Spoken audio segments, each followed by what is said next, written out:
Charlotte Jones of the Jones from Jones and Company.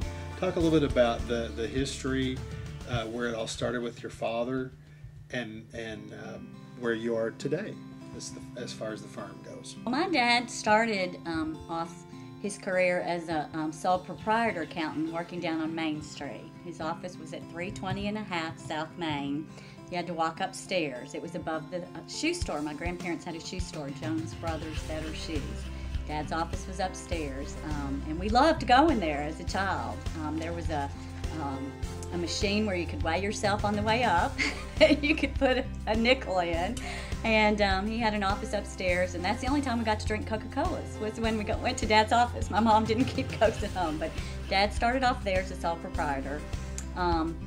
After the shoe store burned, we were in Chicago one year and the shoe store burned. After the shoe store burned, Dad then became associated with Johnston, Freeman and Jones, and he was a partner there for a number of years.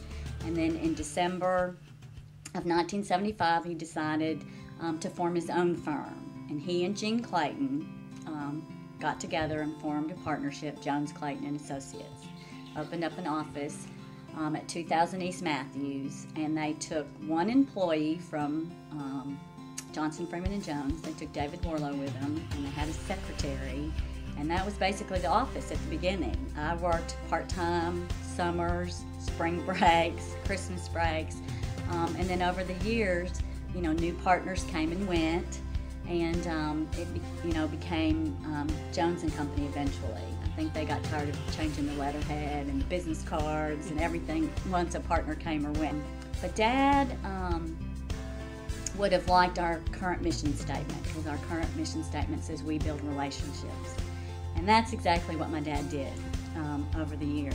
My dad had lifelong clients. I work on clients today in 2011 that were clients of my dad's on Main Street. So he truly, truly believed in building relationships. So I guess he had a mission statement before anyone wrote it down. He believed in relationships not only with his clients, he believed in relationships with his staff and his partners. My dad was a wonderful mentor and a wonderful teacher. He gave freely of his time. There's so many accountants in Jonesboro, not only ones that are at Jones and Company still, but accountants in all different firms that learned under my dad. And he was it was very important to him that you get training. He never skimped on continuing education. We as CPAs have to have 40 hours of continuing education every year, but my dad didn't believe that you just got 40 hours. He thought you needed to get the education that you needed to do your job. So he was always good about sending people to courses and sending them to tax courses and whatever courses they need. But he was a big believer in things like that. So I have clients that have known me my whole life. And then, of course, we always have new clients. I have what I call my little old lady clients, which were, they weren't little old ladies, I guess, when Dad was doing them, but now they are the little old lady clients that still remember my dad. So obviously there's a long legacy there. As far as your role, now you said you came back in 1992, correct? That's correct. I'm a tax manager here at Jones & Company. Like I said, I worked off and on during school. I worked at Jones & Company in 1983 before I moved to Europe. I worked at Jones & Company again in 1986 after I moved home from Europe.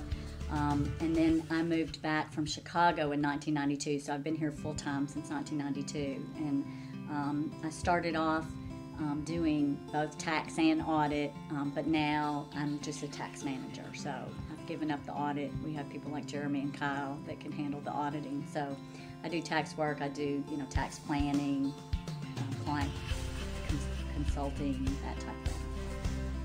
And do you feel your dad here? I do. I love the portrait that we have in the lobby when you first come up the stairs. I'm so glad they did that before Dad passed away, because he did, pass away. I guess it's been several years ago now. He passed away in 2004, and a lady came and spent a whole weekend with Dad. She took like 25 rolls of film. She photographed him, and then she went back to her studio in Williamsburg and did the painting, and then Mom and Dad had to go for a week, and he had to do some final sittings. But it's a wonderful picture, and Tamara will tell you that the eyes follow you. Tamara's our receptionist, so she sees it all the time. But she really captured my dad. She captured his essence. My dad liked to have a good time, and he was a little mischievous, and you kind of get that in the smile. But I do feel Dad's here. That's good. It is good.